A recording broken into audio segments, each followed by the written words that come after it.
comes into the lane and you combine the sucky with the slow or stun, but they don't really have that hero, to be honest. So Mirana is the choice. This is the better synergy with Shadow Demon for sure, and it's a hero that can fight all the time, gives you more magic burst.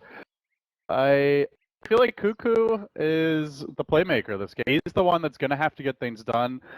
Port Duo is very passive. Tidehunter's ult is more of a reactive ability, not something that you can just lob out a Ravage just to find a solo kill. Sure, And to get what he needs, they can pull this creep camp through, and after it clears, maybe even think about trying to pressure the tower. I don't know. It's looking really good for them. Yeah, it gives time to the Sven. It even gives time to the Tinker as, oh, well, I jinxed him. The Jinx is pretty strong, and it is strong enough. Cast scams it in for a first blood. Really, TNC really did need. The lanes were being kind of lost passively, I would say. Push the tower, now they have no fear. God Strength activated, and start to throw the Bloodlust on the Sven, and they'll just take the tier 1. There's really no contesting this for TNC. At least not into a head-on fight, but they're going to try to stall here a bit with the stop, the occasional anchor smash. It may cost the Tidehunter his life, though. He gets multicast, or not multicast, Fire Blast. And then goes down a very well-placed and timed Stormbolt from Kel'Thuzad. Not to be confused with Zod. He will hit the creep as the disruption was ending. That is your hard carry. He's all your physical damage, and I don't think there's any huge emphasis on the. There's no huge need for him to get the blink right away. He's sapping away some experience from this. Much needed for him is almost going to get him up to level 6, but in the meantime, Cuckoo is here as well. They're already trading a good bit of hits, and the Ravage turnaround going to connect onto a ton of damage being dealt to RR.Q, and they do get the epicenter out. Not sure if it's going to be enough to just split up, and it's only dealing damage to the Luna, who does not look like she is going to die. Oh, a pretty good Sandstorm comes out right there, though, and they might be able to bring her down. Nicely played, as again, Cuckoo will be able to get a double, but they've lost the Luna back of it, and might even be able to take down, well, either Cast or Sam H. Sand King getting bold.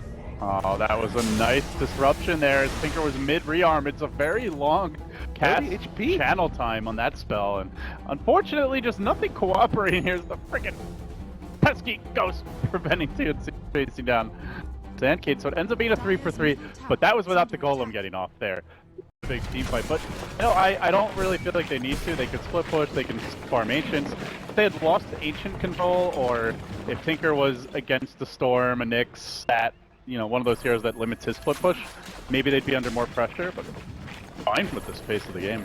Yeah. Hey buddy. Ravage? He's gone! How was that? Alright, well, we're talking up Tinker. Sam H says, get out of my game. Ravages his face off. That was not where he meant to blink.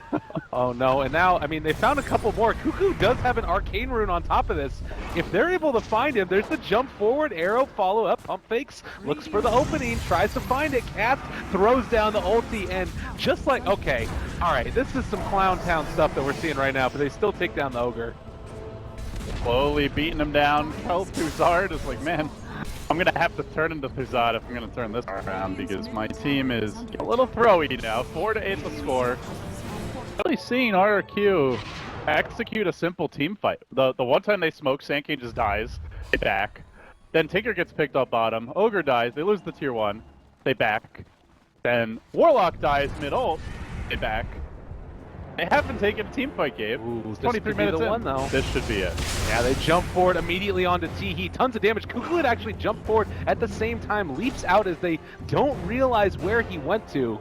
Man, Cuckoo just juked them all this way Sunday. That was rough. Yeah, the Observer Ward they have, they saw him blink, I think, as the Ravage comes through. Connects only, actually, in the Ogre as well as the Sandking. That's pretty big. Bro strike out, but they finally get off that friggin' Warlock ultimate, and now the chase is on Ryo on the run. Angry Sven in the house. This Nordic man wants some kills, and he's going to chase forward looking for Ryo. For Cuckoo, who's he going? The missile splash through. Ryo survives it. Cuckoo's going to look to turn. BKB's worn off. The debut. First Warlock ultimate. First Sven BKB usage is mildly to actually do it, and then there's a good chance at a counterplay. So I think if RR.Q play this right, they should just win out in the end, and it's looking like it could be a big engagement down here bottom. I think the short answer is they do it very carefully and very slowly. freeze. Elder Titan lurking. That smoke will break. It's Sam8's the one that ended up interrupted, but Teehee just walks right out into a burst. That'll be a huge pick to start the fight. Quick decapitation from the Sven with the Echo Saber, and TNC rocking it back. Well, it's going to be Ogre running into Sam H and gets the Fire Blast off as well. They get the Ignite. They're looking like they might opt to chase this further.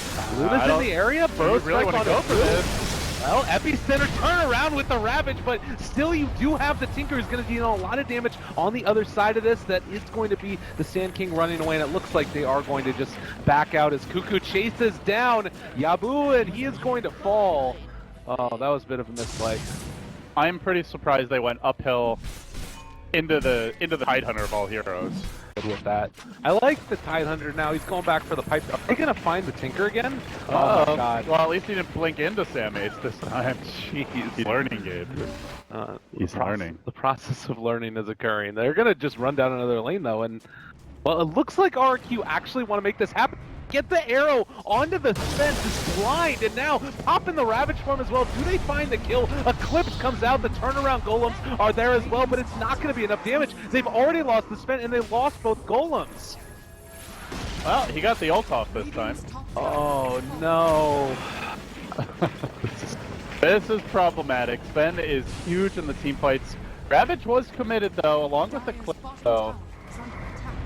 It's not the peak of TNC's ability to take fights right now, but at the same time, like you pointed out, Warlock ult is also down.